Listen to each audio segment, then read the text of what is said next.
আসসালামু আলাইকুম প্রিয় দর্শক, কেমন আছেন সবাই? আশা করছি সবাই ভালো আছেন। তো আজকে অবশ্যই দেখে বুঝতে পারছেন যে আপনাদের জন্য কি চমক নিয়ে আসছি। কারণ আমি যত লিখে লিখে যত আপনাদের শেখানোর চেষ্টা করছি, অনেকেই বলছেন যে ভাই একটু লাইভে যদি শেখাতে পারতেন প্র্যাকটিক্যালে, তো অবশ্যই আমাদের জন্য অনেক উপকার হতো। তাই সবার রিকোয়েস্টে আমি একটাই জিনিস চিন্তা করলাম, যদি লাইভ দেখে আমি একটা একটা করে ধরে শিখাই আপনাদের প্রত্যেকটা শব্দের অর্থ সহ বাক্য এবং আগে পিছে সামনে ভবিষ্যতে কি করবেন না করবেন এই কথাগুলো, তো যদি লাইভে শিখতে পারেন তাহলে আমার মনে হয় সবচাইতে বেটার হবে। তাই প্রত্যেকটা ভিডিও আমি এখন এভাবে আপনাদের দেখাতে চাই এবং শেখাতে চাই। যদি একটু ধৈর্য ধরে দেখেন, ইনশাআল্লাহ এখান থেকে মানে মালয়েশিয়ার A to Z শেষ থেকে শুরু থেকে শেষ পর্যন্ত ভাষা শিখে যেতে পারবেন, আর কোনো সমস্যা হবে না। তো চলুন কথা না বাড়িয়ে প্রত্যেকটা শব্দের অর্থ সহ বাক্য শেখা যাক। আপনারা আজকে এমন একটা লাইন আপনাদের বলে দেবো যে এই যে তিনটা সেডাং সুডা আকার, এই তিনটা শব্দের ব্যবহার যদি সঠিকভাবে শিখতে পারেন, বুঝতে পারেন, শুধু একটু বুঝতে পারেন, তাহলে আপনারা ভাষা মানে কি করবেন, মনে করেন যে আপনি বলতে চান যে আমি খাবো, আমি খাইয়েছি, আমি ঘুমাবো, আমি করব, আমি করেছি, আমি করব না, মানে এইসব কথাগুলো মানে অতীত বর্তমান ভবিষ্যৎ কিভাবে বলবেন। তো এই কথাটা যদি একটু মাথায় ধরতে পারেন যে এই শব্দটা, তাহলে আপনারা ভাষা পানির মতো শিখতে পারবেন। আশা করছি বুঝতে পারবেন। তো চলুন প্রত্যেকটা শব্দের অর্থ সহ একটা করে শেখা যাক।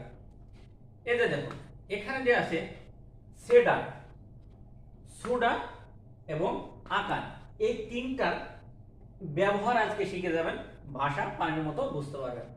সেডান শব্দ সেখানেই ব্যবহার হয় যে কাজ আপনার চলমান আছে, যে কাজ আপনার চলমান, মনে করেন যে আপনি খাচ্ছেন, আপনি দাঁড়িয়ে আছেন, আপনি ঘুমাচ্ছেন, এটা হচ্ছে চলমান, আপনি করছেন, একটা করার ভিতরে আছেন, এই কাজটা হচ্ছে চলমান।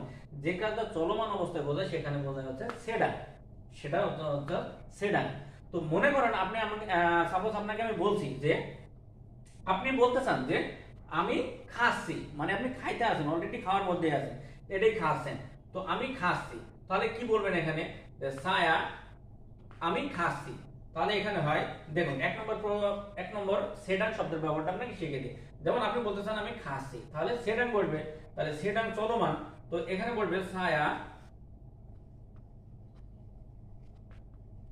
ছায়া এই যে সেডান,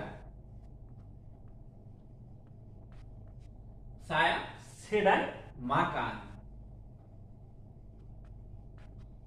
saya sedang makan, তার মানে saya মানে আমি, sedang মানে ওই যে চলমান মানে খাওয়া, তো মাকান মানে খাওয়া, আর আপনি যেহেতু খাচ্ছেন তাহলে saya sedang makan, তার মানে আমি খাচ্ছি।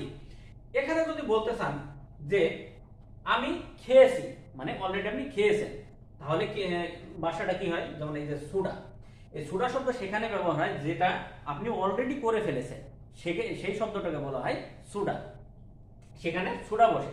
এখন আপনাকে 2 নম্বর প্রশ্নের উত্তর, 2 নম্বর শব্দটা যদি শেখানো যায় সুডা শব্দের ব্যবহারটা, তাহলে দেখুন, এখন আপনি বললেন যে আমি খাচ্ছি, তাহলে সেডান শব্দের ব্যবহারটা শিখলেন যে চলমান অবস্থায়। এবার আমি খেয়েছি, আমি খেয়েছি, তার মানে আমি অলরেডি খেয়ে ফেলেছেন, কিছুক্ষণ আগে অলরেডি খাওয়া শেষ, তাহলে সেখানে বলবে সুডা। তাহলে এখানে এই যে 2 নম্বর শব্দের ব্যবহার দেখুন, সুডা। তাহলে আমি খেয়েছি, saya sudah, saya saya sudah makan, saya sudah makan, তার মানে আমি খেয়েছি। এই যে মাকান মানে খাওয়া, আর ছায়া মানে আমি, আর এই সুডা যে শব্দ, যে কাজ অলরেডি সম্পূর্ণ হয়ে গেছে, এখানে বলছে সুডা, তার মানে আপনি খেয়েছেন। মনে করেন যে আপনি বলছেন যে আমি করেছি, যে saya sudah buat, বুয়াত মানে করা, saya sudah buat আমি করেছি, আমি খেয়েছি। যেহেতু আপনাকে শেখানোর বোঝানোর সুবিধার্থে একটা শব্দ দিয়ে বোঝালে আপনাদের হয়তো বুঝতে সুবিধা হবে, তাই আমি একটা শব্দ দিয়ে বোঝানোর চেষ্টা করছি।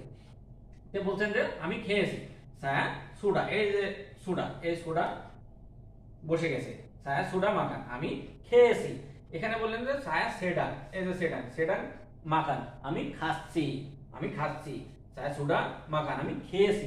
এখন দেখুন এই যে 3 নম্বর, এটা 3 নম্বর আকান, এই যে আকান, আকান শব্দ সেখানেই বসে যেখানে আপনি ভবিষ্যতের কথা বোঝাতে যাবেন। মনে করেন যে আপনি বলছেন যে আমি খাবো, তার মানে খাবো মানে এখন না, মানে পরে খাবা, মানে পরে খাবেন, তো খাবো ভবিষ্যৎ আসছে, তাহলে এই যে আমি খাবো, তাহলে এই খাবো আর মালাই শব্দ আসবে, এই খাবোর মালাই আসবে, দেখুন ছায়া ছায়া আকান, আকান মাকান, এই যে আকান, এই যে 3 নম্বর, এটা আকান শব্দ। আকান শব্দের ব্যবহার হচ্ছে আকান, এই ভবিষ্যৎ। তো ছায়া আকান মাকান, আমি খাবো, মানে যদি এখানে বলেন যে ছায়া মাকান মানে আমি খাই, ছায়া মাকান মানে আমি খাই বা আমি খাওয়া, বাক্যটা কিন্তু সুন্দর হবে না। যদি বলেন যে আমি খাবো, তাহলে এই আকান শব্দের ব্যবহার করতে হবে। ছায়া আকান মাকান, আমি খাবো। দেখুন, সেডাং, ছায়া সেডাং মাকান, আমি খাচ্ছি। সুডা, সুডা শব্দের ব্যবহার অতীতে, যেমন অতীতে হয়ে গেছে। ছায়া সুডা মাকান, ছায়া সুডা মাকান, আমি অলরেডি খেয়ে নিয়েছি। ছায়া আকান মাকান, এই যে আকান 3 নম্বর শব্দের ব্যবহার, আকান মাকান আমি খাবো, ছায়া আকান মাকান আমি খাবো। এবার এখানেও যদি বলতে চান যে আমি খাবো, আমি ঘুমাবো, আমি করব, মানে যে কোনো শব্দের অর্থ আপনি বলতে চান, কিন্তু আপনাকে আগে জানতে হবে শব্দের মানে, শব্দের অর্থ। যেমন এখানে যদি বলতে চান আমি খাবো মানে আমি করব, এখানে এই মাকানের জায়গায় হবে বুয়াত, বুয়াত, বুয়াত মানে করা। ছায়া আকান বুয়াত, আমি করব। ছায়া সুডা মাকান, মানে এখানে যদি বুয়াত দেন, বুয়াত আমি করেছি, বস saya sudah saya sudah saya sudah buat, বস আমি করেছি। এখানে দেখো saya সেটা আমি করছি, আমি করছি, যদি মাখান বাদ দিই বুয়াত দেন, বুয়াত আমি আমি করছি, বস saya saya sedang buat, আমি করছি, saya sedang buat ini, আমি করছি এটা, ইনি মানে এটা, মানে প্রত্যেকটা শব্দের অর্থ তাহলে শিখতে হবে। তাহলে আপনারা, আমার মনে হয় এই তিনটা শব্দের ব্যবহার যদি শিখতে পারেন, অবশ্যই আপনারা ভাষাটা পানির মতো সোজা শিখে নিতে পারেন। কারণ প্রত্যেকটা শব্দের, প্রত্যেকটা বাক্য বলার সময় দেখবেন যে এই সব শব্দগুলোর ব্যবহার হয়, এই সব শব্দগুলোর ব্যবহার হয়। তো আশা করছি ভিডিওটা ভালো লেগেছে আপনাদের। আর যদি ভিডিওটা ভালো লাগে, অবশ্যই লাইক কমেন্ট শেয়ার করতে বলবেন না, কারণ আপনাদের একটা শেয়ারে হাজার হাজার নতুন প্রবাসী ভাইদের অনেক বড় উপকার হবে। যদি একটু মানে মনে হিংসা না থেকে, আর আমার ভিডিওগুলো কেমন লাগছে অবশ্যই কমেন্ট বক্সে জানিয়ে যাবেন। আর কোনো প্রশ্ন থাকলে এই লাইভে আপনাদের উত্তর দেবো। কোনো যদি প্রশ্ন থাকে অবশ্যই কমেন্ট বক্সে লিখে যাবেন, আমি এভাবেই আপনাদের উত্তর দেওয়ার চেষ্টা করবো, আপনাদের প্রত্যেকটা শব্দের, আপনার প্রত্যেকটা প্রশ্নের উত্তর। আশা করছি বুঝতে পারছেন। তো ভালো থাকবেন, সুস্থ থাকবেন, দোয়া করবেন আমার জন্য। আজ এ পর্যন্ত, আল্লাহ হাফেজ। দেখা হচ্ছে নেক্সট ভিডিওতে।